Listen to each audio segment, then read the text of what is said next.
Hello and welcome to another one of my videos. This is going to be some stuff I bought from auction that was before the auction lot that I went to collect with the other gentleman.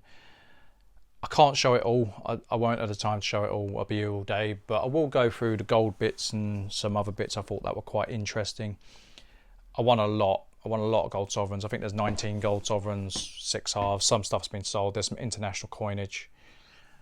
There was notes, there was silver, there was copper, nickel. We're talking the whole lot. I just went a bit mad. I've been trying out buying coins of different types just because I'm finding it interesting. I've got to the point where I'm enjoying it again. There was meant to be some quarter sovereigns. I bought 63 quarter sovereigns from another trader. In all honesty, I thought he gave them away. They will be for sale, but equally not all of them are for sale. So we shall see. Let's get into it. So there was a 2010 gold sovereign with no outer case, which I found extremely strange. Not sure why there's no outer case, but that's okay. Most of practically all the sovereigns I bought were under spot at the time. Bought a Jersey sovereign. This was way under spot. I was kind of hoping I didn't win that. Equally, for the price I bid, not a problem. 2000, it's got a bit of a weird tinge on one side. Again, that's not a problem. I'm not entirely sure why it's gone that way either, but there's no doubt about the authenticity of it. Again, there's another one. There's a half 2000, sorry. They more than likely would have come in together or been owned by the same person, sorry. There was a 9-carat coin that I accidentally bid on. I don't know if I've bid over or under. I need to do the numbers on it. I've been through many auctions in my time. For those of you who watch the channel, you'll know that I don't win them all. I think this might be one of the occasions where I don't win, and that's perfectly okay. No one's got 100% strike rate, and if they say they do, they're just lying to you, you know, especially from auction. If they're buying from the public and they got 100% strike rate, then they're not paying you enough, or they don't offer enough. This is going to be fun. Added sound effects. There's some international bits in here. There is some nice bits. 10 Corona. I think at the time I paid about 20 under. These will go for £10 over plus post. I had a gentleman recently, I put this out at 10 franc, and he's trying to knock me down 20 odd quid. I think he wanted it spot posted, and I just went, no, not a chance. And he said, well, what's your best? I'll give him my best. And then he's like, well, can I get free post? I just went, no. I was like, I think £10 over is a very fair rate. Typically I'd pay spot for these. Now I've said it in prior videos, I aim to make £10 over. There is a kind of discrepancy in that. When I buy from auction, the reality is sometimes I can get way more than that, but I'm not moving on the price because I find that people's memories are very short. They're like, oh well, you sold it for this once. I've had that maybe not thrown in my face, but it's a common tactic amongst people, and it drives me insane. It's like, well, you know, you can have bargains. That's the truth, you know, that happens, but don't come to me and tell me otherwise that it's always that price, because it isn't. 5 peso. Now, I spoke to a gentleman about this. These are I've had a few of these over the years, but these are very rare coins in the sense that I think there was 100,000 made and only 13,000 of them left Uruguay. The rest is in the country's reserve. It makes it an interesting coin. Now, in the past, when I've traded this would have gone for quite a hefty premium. These days, the premium's been lost a little due to the price rise. That's okay. If the gentleman doesn't want it, to be honest, that's also okay. I think you need to go with the coins you like. Some coins speak to you and some don't. I have that myself. This was bought in for someone else. The gentleman couldn't be at the auction. He said, can you bid on it for me? So this one's already been, well, not sold, it's got a home to go to. incredibly cheap 10 mark. I recently sold a load of these.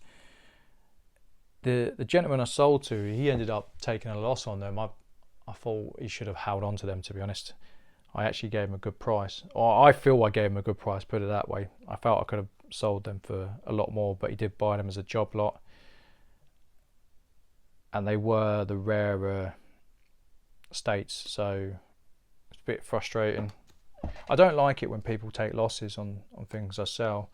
I try and leave some meat on the bone for people. Try being the key word. It doesn't always work that way. Again, this one would have come under spot. I'll just check what I paid for this. I can't recall what I paid for this.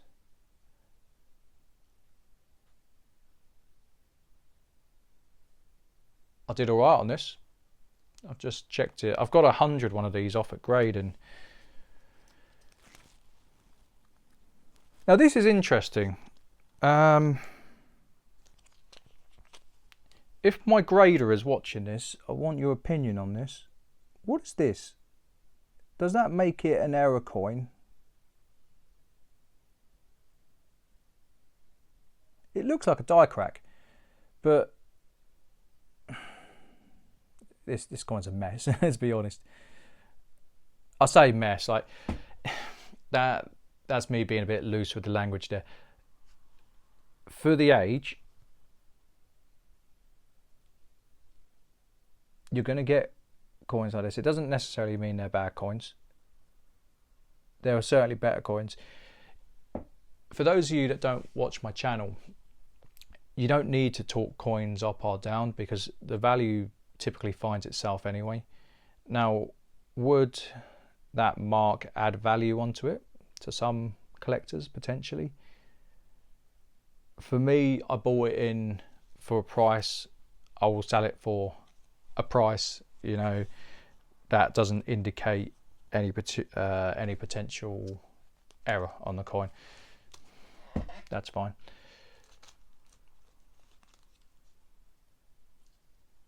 One of the best coins ever made in my mind. 20 peso Aztec calendar. This will blow your mind. I bought this under spot at auction after fees. Absolute insanity. Why it should blow your mind is the fact that no one did their job properly, because it says 15 grams pure on the coin. It's an expensive mistake for the person who put it into the auction, that's for sure. And it's also someone's dropped the ball by not bidding it up further. Great for me, not so great for everyone else involved. I think I'm the only person that covered myself in glory on that one. Well, depends on your view on what glory is, I suppose. Like if you're after money, I've done very well. 1861. This one's okay. I'll take this out the sleeve.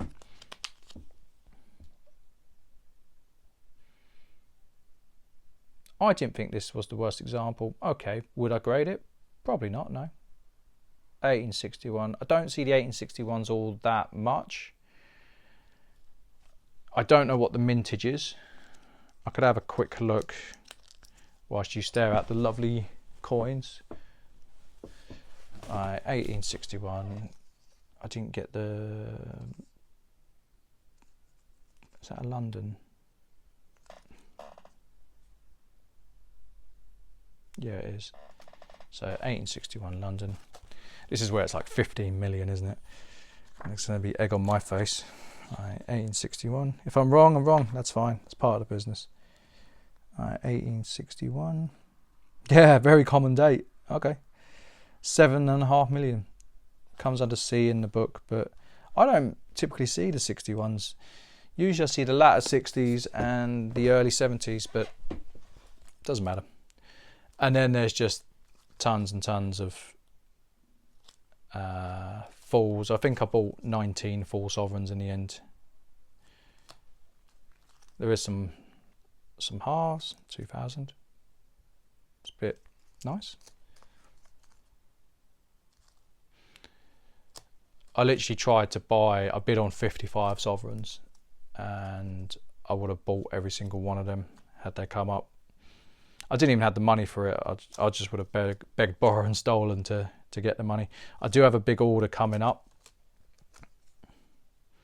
One of the halves is already sold. Oh geez, we're on 10 minutes. Sorry, I didn't realise I'd run over that much. I've got a pack as well. I will show you the other things I've got on my side, because I think they're quite quaint, they're quite cute. I managed to move some postage stamps, by the way.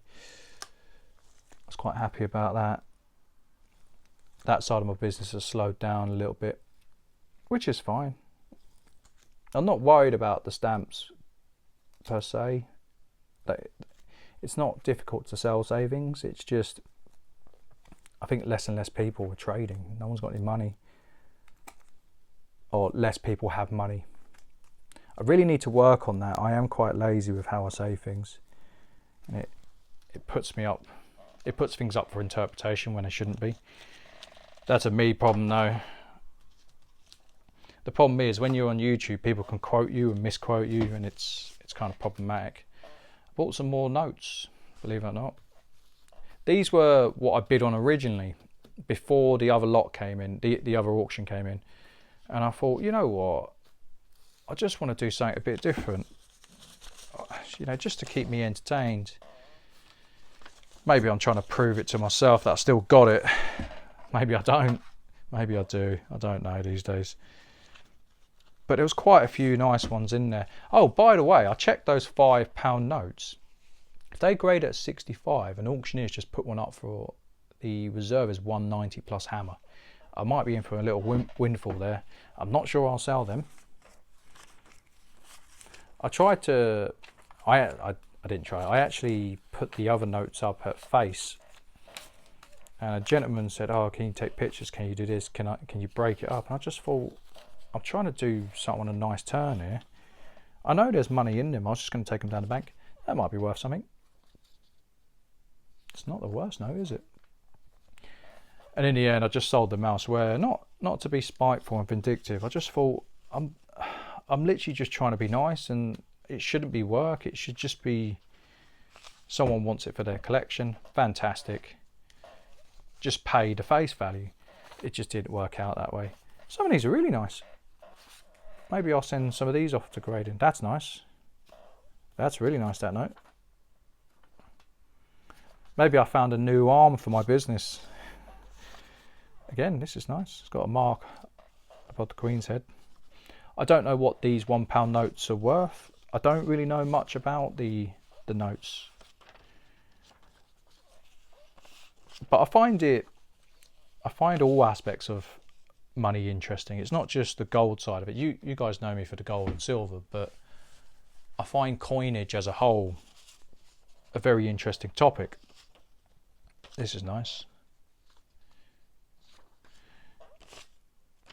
I think money is a reflection of society, and when money breaks down, society breaks down, and you can see it all over the world. You have hyperinflation in it. It causes so many issues.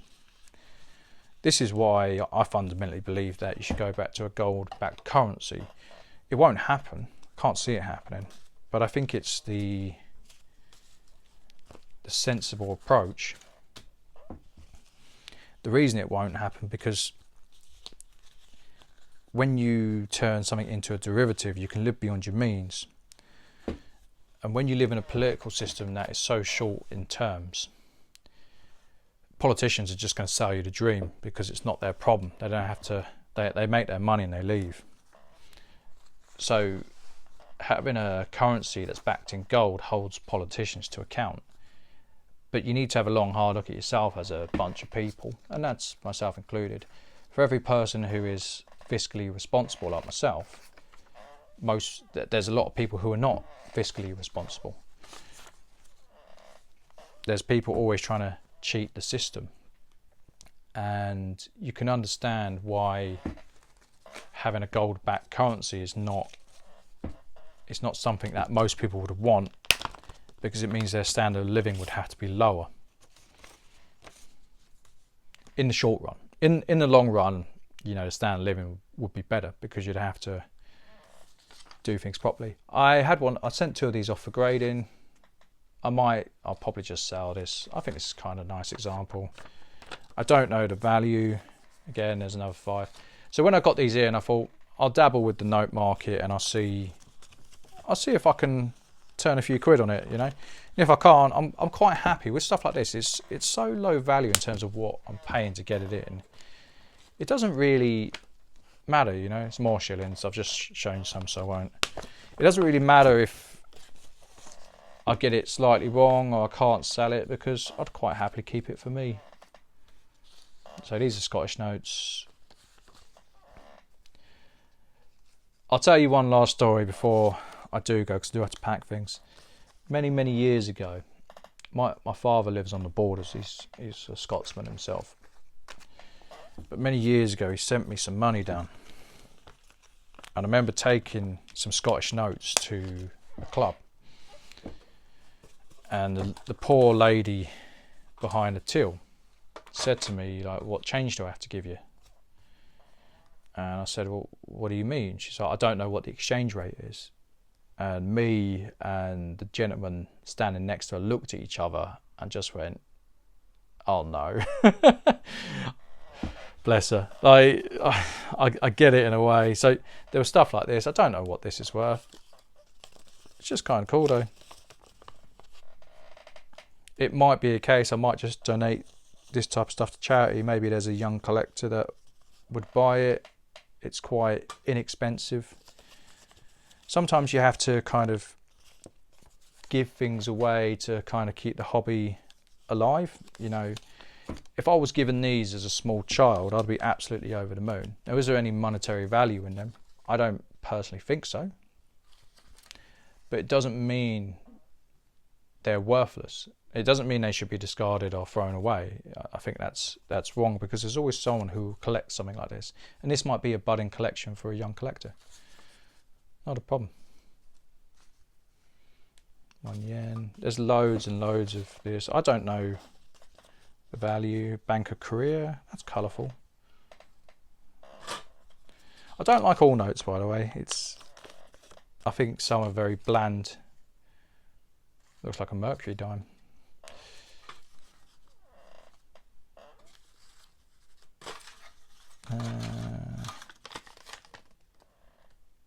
And also some notes, they get to the point where they just feel horrible in the hand.